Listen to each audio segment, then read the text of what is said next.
Je crois que mon patron me vole mon travail et me fait former mon remplaçant. Salut à tous. Je poste ici parce que je tourne en rond dans mon appartement depuis 2 jours et que j'ai besoin d'avis de gens extérieurs. Désolé pour le pavé, mais il faut tout le contexte pour comprendre. J'ai 32 ans, développeur. Il y a 6 ans, je suis entré dans une boîte de logistique, 200 salariés, qui livre des produits frais à des restaurants et des cantines. Le directeur, appelons-le Lambert, c'est le cliché du costume impeccable qui dit « Ici, on est une famille » et qui est incapable d'allumer un vidéoprojecteur sans aide. À mon arrivée, la boîte tournait sur un logiciel de tournée préhistorique qui plantait 2 fois par semaine. Au bout de 6 mois, j'ai proposé de développer en interne un vrai système d'optimisation. Réponse de Lambert, mot pour mot. Si tu veux jouer avec tes ordinateurs, joue, mais je ne te donne pas 1 euro de budget et tu fais ça en plus de ton travail. J'étais jeune et passionné, alors je l'ai fait quand même. 3 ans. Le soir, les week-ends, parfois pendant mes congés. Ma copine me retrouvait endormie sur mon clavier à 2 heures du matin. Résultat, un outil que j'ai appelé OptiRoute. Depuis son déploiement, les retards de livraison ont chuté de 70% et la boîte économise, d'après les chiffres du contrôleur de gestion lui-même, plus de 400 000 euros par an. Mon salaire, 38 000 bruts. Je n'ai jamais touché une prime pour ce projet. Vous voyez venir la suite. Il y a 2 ans, je suis tombé par hasard sur une visioconférence où Lambert présentait mes diapositives au groupe qui nous a rachetés. Mon nom avait disparu de la page de garde, remplacé par « Projet stratégique conçu et piloté par B. Lambert ». Quand je lui en ai parlé le lendemain, j'ai eu droit à « Il n'y a pas de ton projet. Il y a les projets de l'entreprise. Tu as un problème d'ego, il faudra travailler ça. » Cette année, la boîte a même reçu le prix régional de l'innovation logistique pour OptiRoute. Soirée de gala. Toute l'équipe commerciale était invitée. Pas moi. Le trophée est sur l'étagère de son bureau, pile dans l'axe de sa caméra de visio. J'ai demandé 3 augmentations en 3 ans. 3 refus. Le dernier avec cette phrase « Tu sais, des développeurs, le marché en est plein. » Et maintenant, le morceau. Il y a 2 mois, Lambert m'a collé un petit nouveau, appelons-le Kevin, 24 ans, le neveu d'un de ses copains de golf, avec mission de le former pour qu'il soit autonome sur OptiRoute. J'ai joué le jeu. Et vendredi, sur le serveur commun, littéralement à la racine, mal rangé par les RH, je suis tombé sur un document intitulé « Réorganisation service informatique, scénario 2 ». Dedans, noir sur blanc. Le transfert de compétences vers K permettra d'envisager la sortie de M avec un risque opérationnel maîtrisé. Économie annuelle, 52 000 euros charges comprises. M, c'est moi. Je forme mon remplaçant, payé 60% de mon salaire pour qu'on puisse me jeter. Une collègue de l'exploitation, 20 ans de boîte, m'avait pourtant prévenu à la machine à café. Quand ils te font former quelqu'un, ce n'est jamais pour te soulager. Je n'avais pas voulu la croire. Donc voilà où j'en suis. Une partie de moi veut imprimer le document et le balancer en réunion. Une autre veut rendre le code inutilisable. Et je sais que c'est une très mauvaise idée, pas besoin de me le dire. Une autre encore veut juste poser ma démission lundi matin et claquer la porte. Qu'est-ce que vous feriez, vous ? Je précise, j'ai des sauvegardes de tout ce qui prouve que ce projet est né chez moi, sur mon ordi perso, avant même l'accord de la boîte. Je lis tout, merci. Mise à jour 1. Salut à tous. Bon. Je crois que mon histoire a parlé à beaucoup de monde, et certains témoignages dans les commentaires étaient pires que la mienne. Courage à tous ceux qui vivent ça. Première chose, merci de m'avoir empêché de faire les 2 bêtises, celle de balancer le document en réunion, et l'autre, la pire. Le commentaire le plus voté disait « Ne sabote rien, ne supprime rien, n'emporte rien qui appartient à la boîte. Ta vengeance, c'est de partir proprement avec ce qui ne s'écrit pas. 3 ans d'intuition. Ça ne se transfère pas, et ils vont le découvrir tout seuls. Vous avez été des centaines à dire pareil. Message reçu. Opération partir proprement, donc, et j'ai appliqué votre plan à la lettre. 1. Premier conseil massivement répété, j'ai arrêté le bénévolat. Fini les soirées et les week-ends gratuits. 9h à 18h, tout passe par des demandes écrites. Résultat fascinant.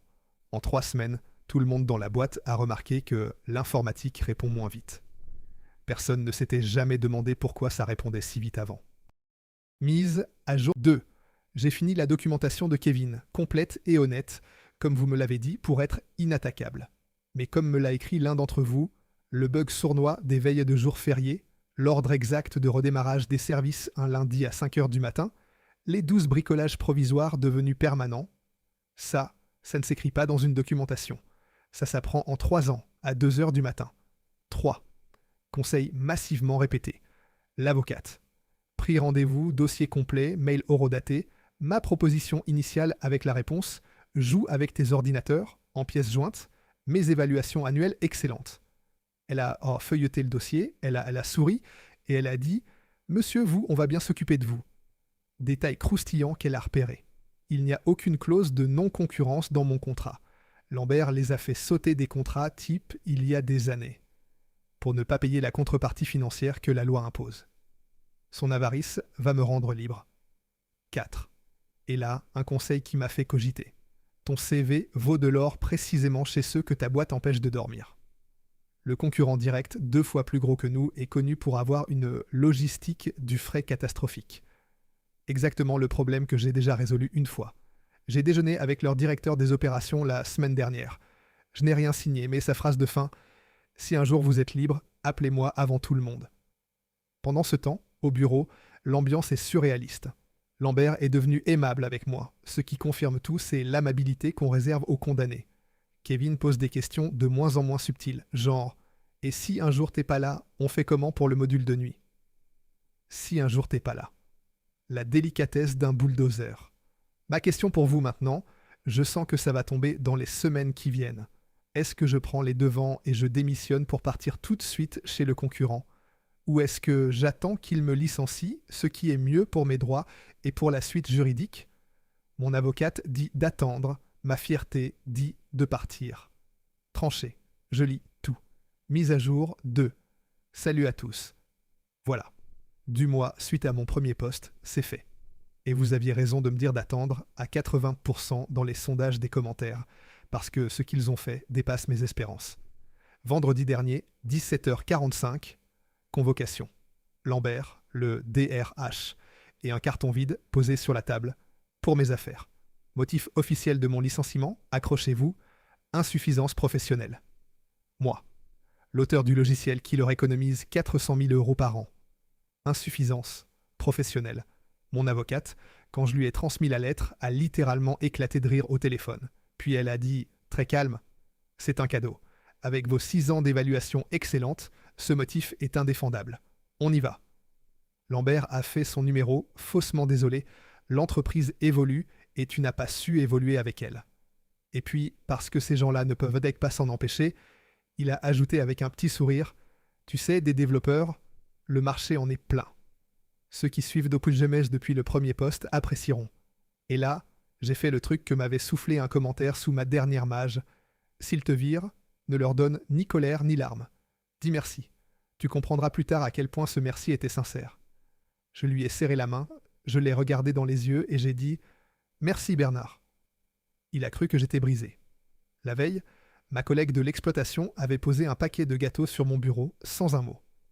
Les exploitations savent toujours tout avant tout le monde. La suite, en accéléré.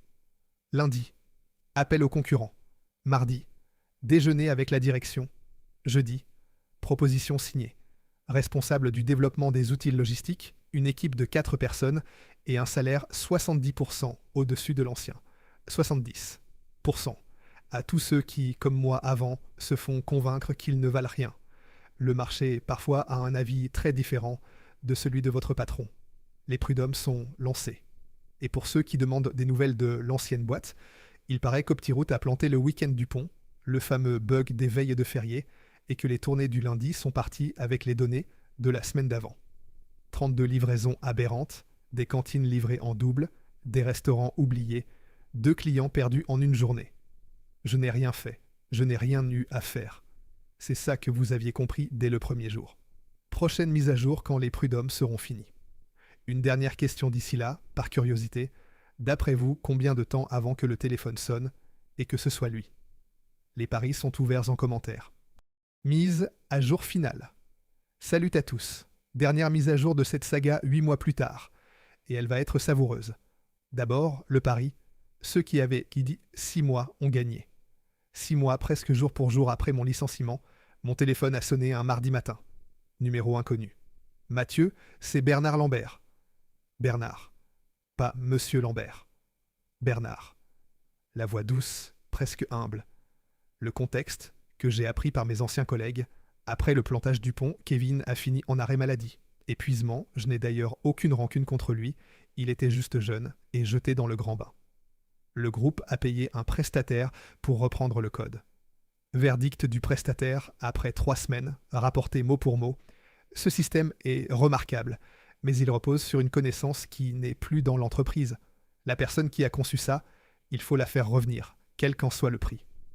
Et pendant ce temps, mon nouvel employeur reprenait leurs clients un par un, dont leur plus gros contrat, 12 ans d'ancienneté, parti chez nous notamment parce que notre outil de planification, le mien, version 2, ne plante pas les veilles de férié. Donc, Bernard au téléphone, on a peut-être été un peu rapide sur ton dossier, je veux que tu reviennes.